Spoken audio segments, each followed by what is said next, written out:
Hello student, welcome to my channel. आज हम करने वाले हैं अध्याय 10 मुगल शासन की स्थापना। स्थापना है तो ज़्यादा क्वेश्चन नहीं है इसमें से, जो बेसिक आए हुए उन्हीं क्वेश्चन पे मैं डिस्कस करूँगा और चैप्टर को आपको समझाने की कोशिश करूँगा। ठीक है, तो स्टार्ट करते हैं।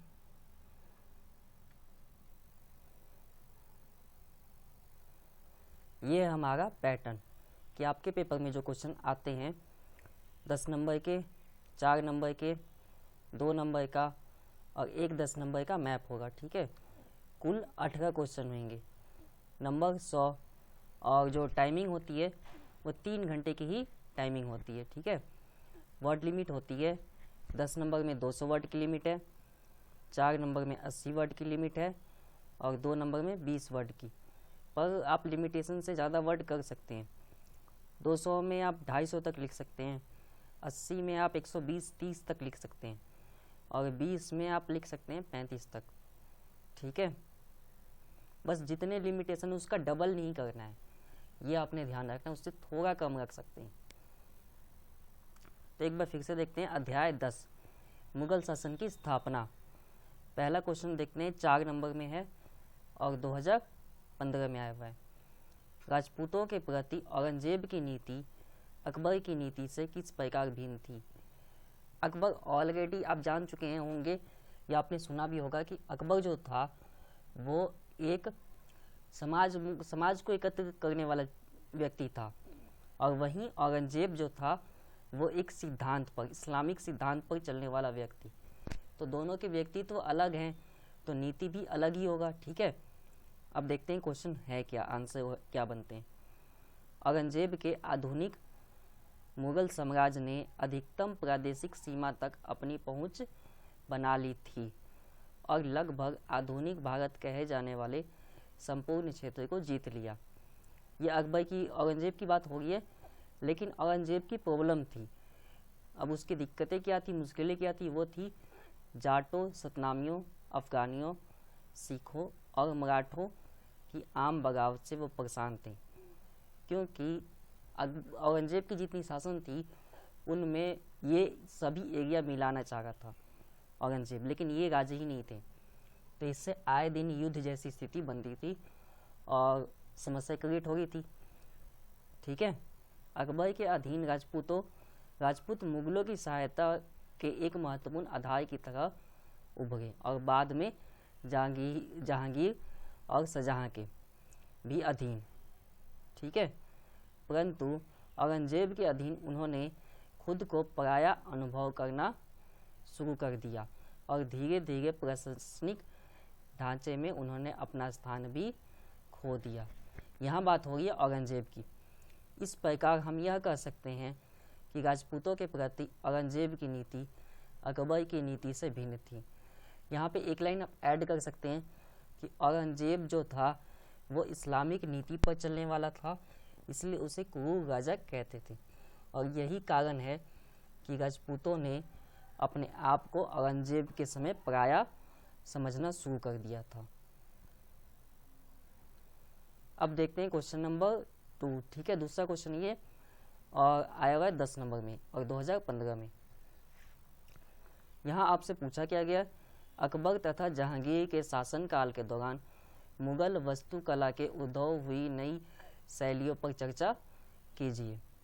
10 नंबर में है तो आपको पता ही होगी, वर्ड लिमिट है 2015 में आया हुआ है। ठीक है, अकबर तथा जहांगीर के शासनकाल के दौरान मुगल वास्तुकला, जो कि भारतीय, इस्लामी एवं फारसी वास्तुकला का मिश्रण है, एक विशेष शैली जो कि मुगल में 16वीं, 17वीं और 18वीं सदी में लाए। आपको पता होगा इस्लामिक जो वास्तुकला है वो विश्व में विख्यात है और फारसी भी, बट जो मुगल के टाइम आया वो दोनों का मिश्रण आया।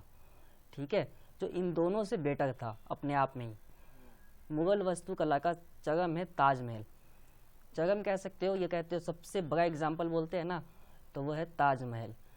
मुगल वास्तुकला का विकास एक कार्मिक विकास है।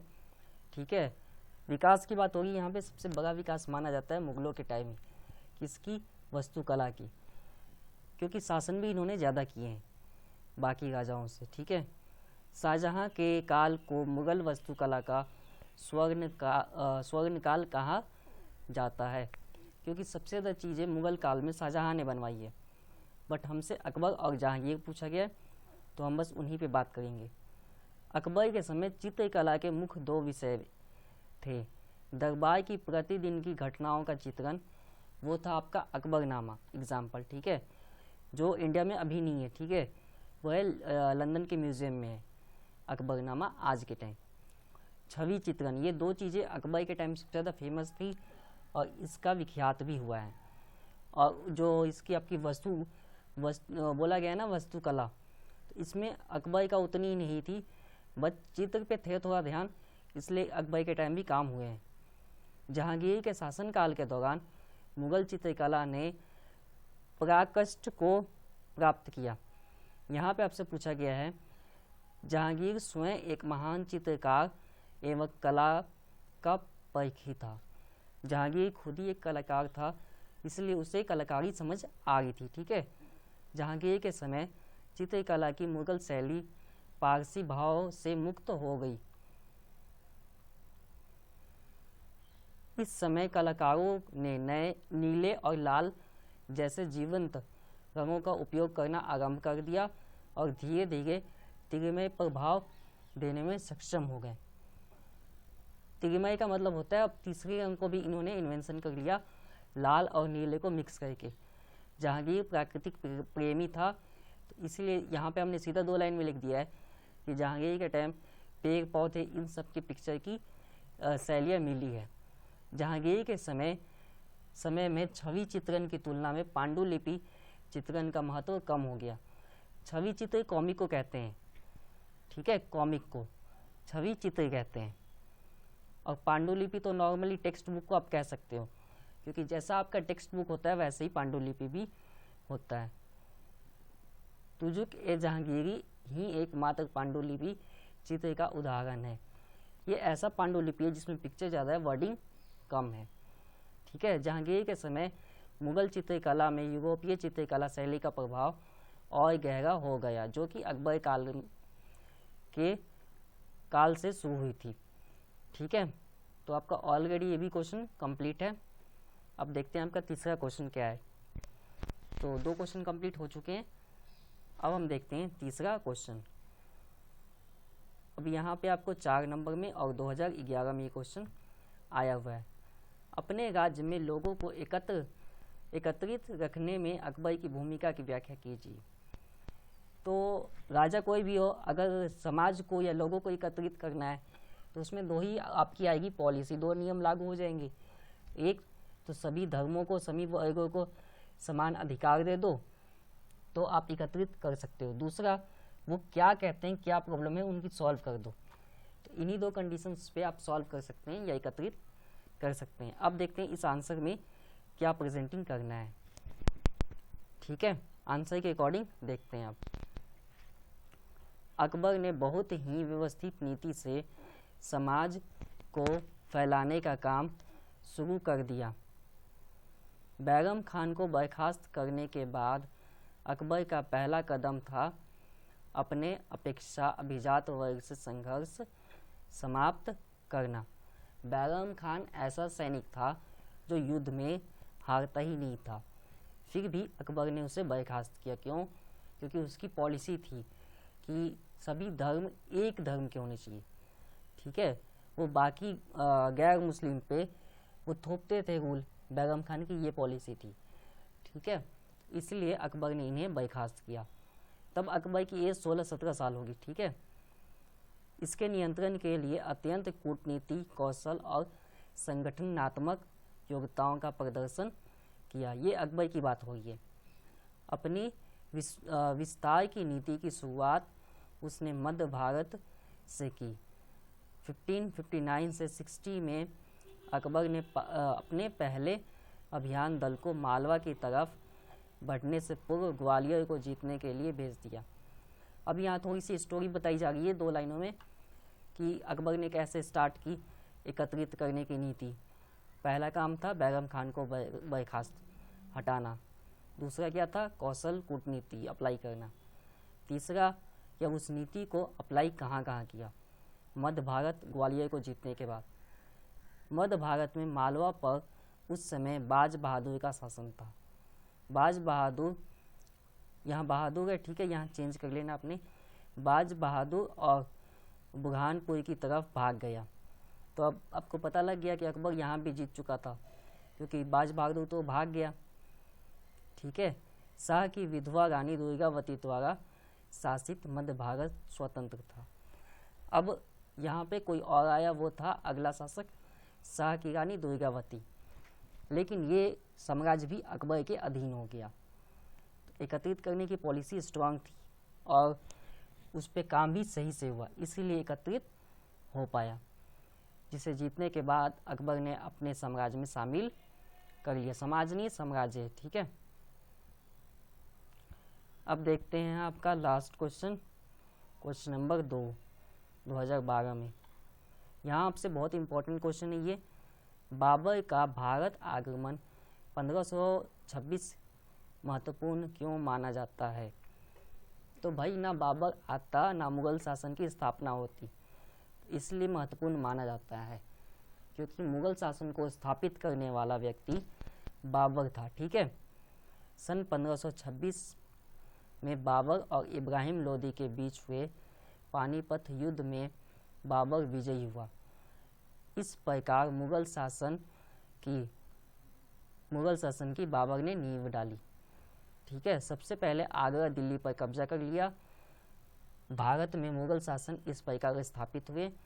बाबर का भारत आगमन 1526 में महत्वपूर्ण माना जाता है, ठीक है, इसलिए महत्वपूर्ण माना जाता है। ये क्वेश्चन वैसे लास्ट ही है, 5 थे इसमें क्वेश्चन, देख लीजिए इसे भी, ठीक है।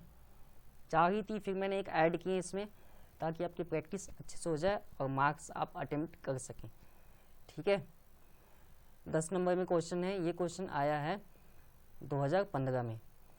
आपसे पूछा गया था मुगलों और बीजापुर तथा गोलकुंडा के बीच सन 1636 के समझौते ने मुगलों की दक्कन नीति को कैसे एक नया आधार प्रदान किया। 10 नंबर में ये क्वेश्चन। तो वर्ड लिमिट सेम है, वही 200 से हम 250 तक लिख सकते हैं। बीजापुर के साथ समझौते की कुछ मुख्य शर्तें थीं। आदिल शाह मुगलों की अधीनता स्वीकार करेगा, उसे 2 लाख रुपए क्षतिपूर्ति के रूप में देने होंगे, वह गोलकुंडा के मामले में दखल अंदाजी नहीं करेगा, बीजापुर और गोलकुंडा के बीच कोई विवाद होने पर मुगल उनका बिचौलिया बनेगा, शाहजी भोसले के खिलाफ लड़ाई में आदिल शाह मुगलों की सहायता करेगा। ये किसके लिए थी? बीजापुर समझौते की बात हो रही है। अब थी गोलकुंडा समझौता। क्या था? गोलकुंडा ने भी एक संधि पत्र तैयार किया। इस संधि के अनुसार गोलकुंडा ने मुगल शासन के प्रति वफादारी की शपथ ली। उसने मुगल शासन के नाम को खुतबा में स्वीकार किया। खुतबा होता है सर झुका कर कि हम स्वीकार करते हैं आपकी सारी शर्तें। तो इस लाइन को सीधा एक वर्ड में लिख दिया गया, खुतबा, ठीक है, की सहमति दी। ईरान के शाह का नाम छोड़ दिया। अब वो नाम किसका लेगा था? मुगलों का, ठीक है। गोलकुंडा ने मुगलों को 2 लाख खून प्रति वर्ष देने की सहमति दी। गोलकुंडा में खून चलते थे, मतलब आप कह सकते हो इंडिया में ये सिस्टम था कि जितने राजा थे उतनी करेंसी थी, ठीक है। मुगल का एक, उसके अलावा जो राजपूत होगा उनके अलग, फिर अलग अलग एरिया के अलग करेंसी थे। इसी कारण यहाँ पे खून था।